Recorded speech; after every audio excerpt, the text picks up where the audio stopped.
Bonjour tout le monde, je suis heureux de vous retrouver aujourd'hui pour une nouvelle vidéo qui va porter sur les tableaux iOS. Premièrement, nous allons voir comment créer, configurer les tableaux iOS. Nous allons voir comment configurer les cellules. Nous allons voir comment utiliser des cellules custom, des cellules que nous allons devoir créer nous-mêmes, designer nous-mêmes. Ensuite, nous allons voir comment rendre les cellules organisables. Nous allons profiter dans la volée pour voir comment rendre les cellules éditables, supprimer une cellule dans le tableau. J'espère que cette vidéo vous sera grave utile. Sans plus tarder, c'est parti. Donc nous allons commencer par créer un nouveau projet Xcode qu'on va appeler TableView exemple. Create.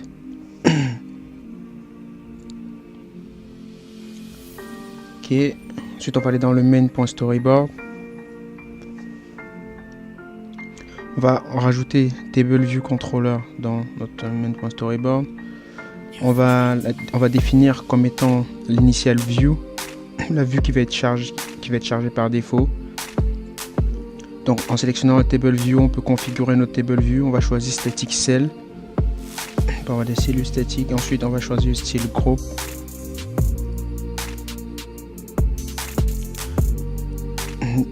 Donc on sélectionne notre TableView section, on va rajouter un titre de section, un titre à notre tableau. Ensuite on a la possibilité de configurer le style de notre tableau. On a Basic, Write.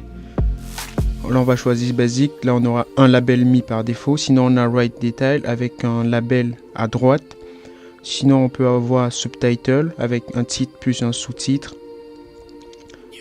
Donc on va choisir Basic, nous pour l'instant. On va changer le label par fruit. On va configurer encore la cellule en rajoutant une petite flèche comme ça. On va faire pareil pour l'autre cellule. Basique. Bon, l'identifieur, vous n'avez pas besoin de le changer. Ok.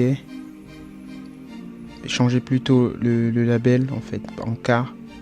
Ok. Après il faut sélectionner la vue. En bas in navigation controller, ça va nous permettre de pouvoir naviguer facilement entre les différentes vues. Donc on va rajouter une autre vue controller. Ensuite contrôle clic, contrôle drag and drop. On a notre vue. On va rajouter un nouveau fichier qui va hériter de UI TableView Controller. On va appeler Fruit View Controller.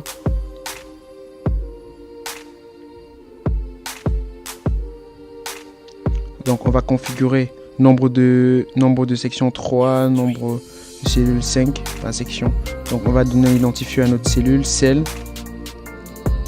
Le type, on va mettre basique pour l'instant. Donc on va retourner dans le fichier fruit view controller. On va rajouter la fonction pour ajouter une cellule à une row. L'identifieur c'est celle qu'on vient de mettre. Donc on va configurer notre cellule. Le label, on va juste mettre section, le numéro de section, donc section index path pour une section, et ensuite la row. Le index path pour row, numéro de la ligne.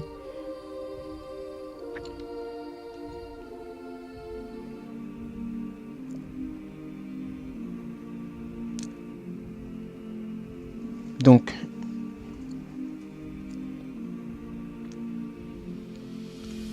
on va rajouter un titre de section à notre tableau, un titre pour chaque section. Donc le titre sera simplement le numéro de la section précédé du label section, du texte section. Ok, on va tester l'application pour voir ce que ça donne. Parfait, on a bien notre tableau.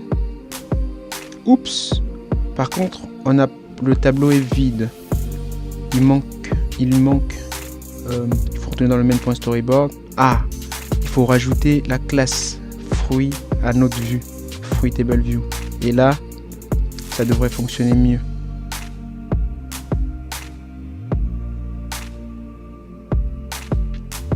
Parfait. Donc on a bien nos différentes sections. Et à chaque fois on a bien 5 rows. Donc on va rajouter des données Swift dans notre code. On va rajouter un tableau de fruits. Donc on a notre tableau de fruits qui contient plusieurs sections en fait. En gros c'est un tableau à double dimension. Ensuite on va rajouter une section header. Des sections header. Ok.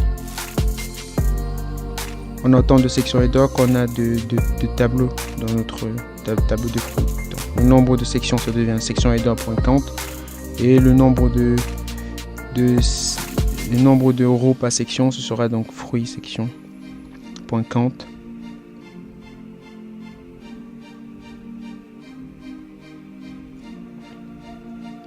Ensuite on va changer du coup on va mettre nos nouveaux noms de fruits. Donc on va aller chercher la section, on va récupérer la ligne correspondant dans la section.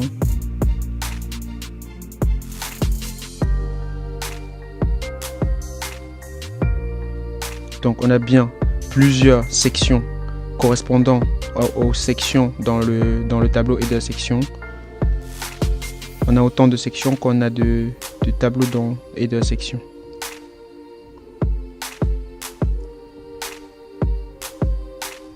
On va compiler et voir ce que ça donne actuellement. Parfait. Ce qui nous reste à faire, c'est les noms de sections qui n'ont pas changé. Donc on va faire ça. On va juste simplement faire section header, index path, point section.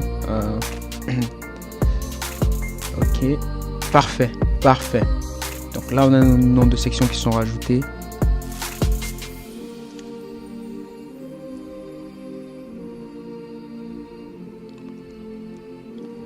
Maintenant, on va rajouter un sous-titre à chacune des cellules.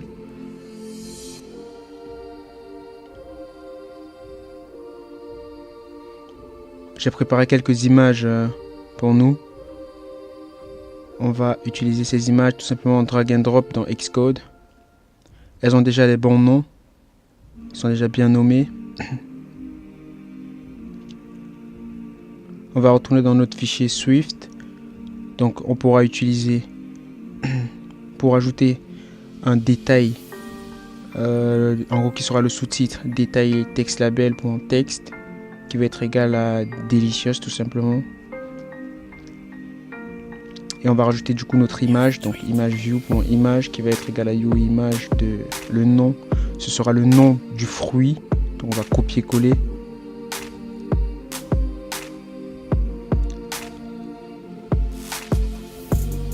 On va tester, voir ce que ça donne. Parfait, on a bien l'image qui s'est rajoutée et le sous-titre qui s'est rajouté. Mais par contre, c'est pas très ordonné tout, donc on va customiser tout ça. Donc on va retourner dans le main.storyboard et on va changer le type, on va prendre custom. On va rajouter nous-mêmes un label et une image. Ok, on va positionner nos éléments comme bon nous semble pour respecter un design. Donc c'était une taille fixe à notre image 30 par 30. On va lui appliquer des constantes 10 sur la droite et 10 sur le haut. Ensuite on va lui appliquer des constantes de taille. Alors, on va appliquer des constantes également à notre label 10 vers la gauche, sur la gauche simplement, et ensuite on va le centrer verticalement.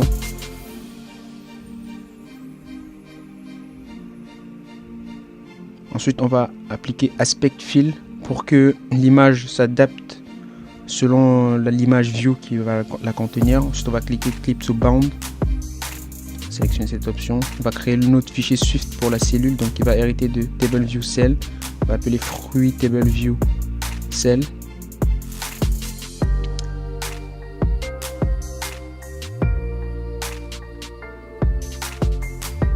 Donc on a bien notre fichier fruit table view cell. On va aller dans le main.storyboard, attacher ce filet à cette classe à notre cellule.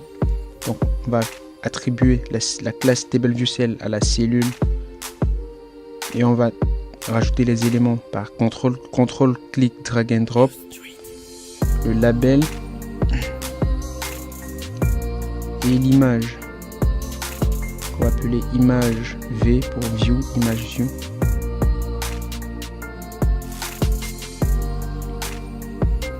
On va retourner dans notre fichier de classe Swift. On va donc caster notre cellule en fruit table cell. Donc on aura maintenant accès au label. On pourra mettre du coup le label au nom du fruit et on aura accès à notre image view qui sera l'image correspondante. Ok, là on aura un meilleur affichage. On va tester tout de suite. On a bien un meilleur affichage. Parfait, parfait. Ok.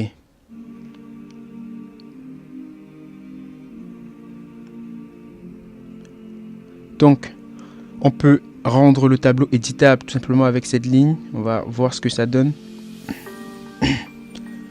Ça fait que les cellules sont éditables, mais par contre, on ne peut pas les supprimer tout simplement parce qu'on n'a pas rajouté les fonctions d'événement pour supprimer les cases, mais on les a rendues éditables. C'est pas ce qui nous intéresse nous. Ce qui nous intéresse nous, c'est de déplacer les cellules. On va rajouter une propriété au tableau pour déplacer les cellules. Donc, on peut rajouter un bouton pour rendre les cellules éditables. Simplement sur la navigation item, navigation bar. Ensuite, on va rajouter la fonction, on va overwrite la fonction pour le style en fait. Vu que nous ne voulons pas supprimer les cellules, on va simplement mettre non et on va retourner false pour dire qu'on ne veut pas que les cellules soient supprimées. Show indent while editing row, false. Donc maintenant on va tester, on va voir qu'on ne peut plus supprimer les cellules puisque c'est pas notre but. Notre but c'est de déplacer les cellules. Donc on va essayer. On voit bien qu'on ne peut pas, on ne peut plus sélectionner ni supprimer les cellules lorsqu'on clique sur edit. Donc maintenant on va rajouter la fonction qui va nous permettre de déplacer les cellules. On va override cette fonction qui va s'appeler move row at source index path to destination index path. Donc on va tout simplement créer notre donnée, notre objet à déplacer. On va récupérer dans le tableau de fruits à la section correspondante. Donc de source index path .section source index path .row. On récupère la donnée dans la section, la ligne correspondante. Ensuite on va supprimer la donnée du tableau.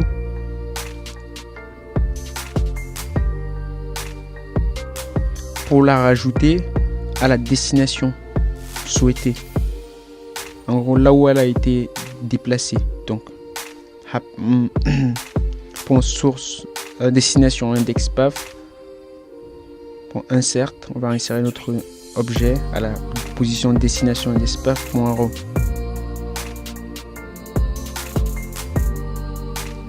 Ok.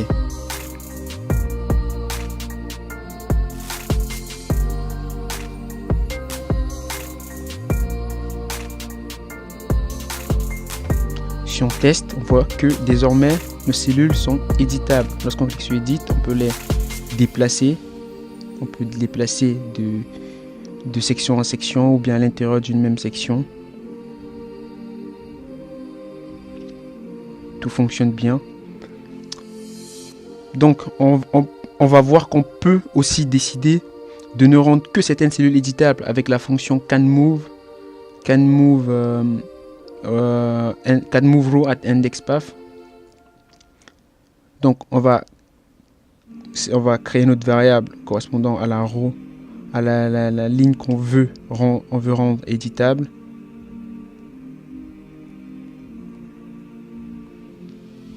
On va sélectionner cette ligne et ensuite si la ligne contient est préfixée par le caractère, bon, on va rajouter un préfixe aux cellules qu'on veut rendre éditables. Juste pour le test, on va rajouter un A.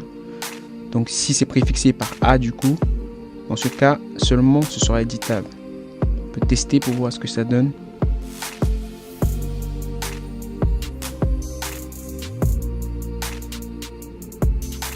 On voit que lorsqu'on clique sur Edit, on n'a que les cellules qui commencent par A qui sont éditables et les autres ne sont pas éditables.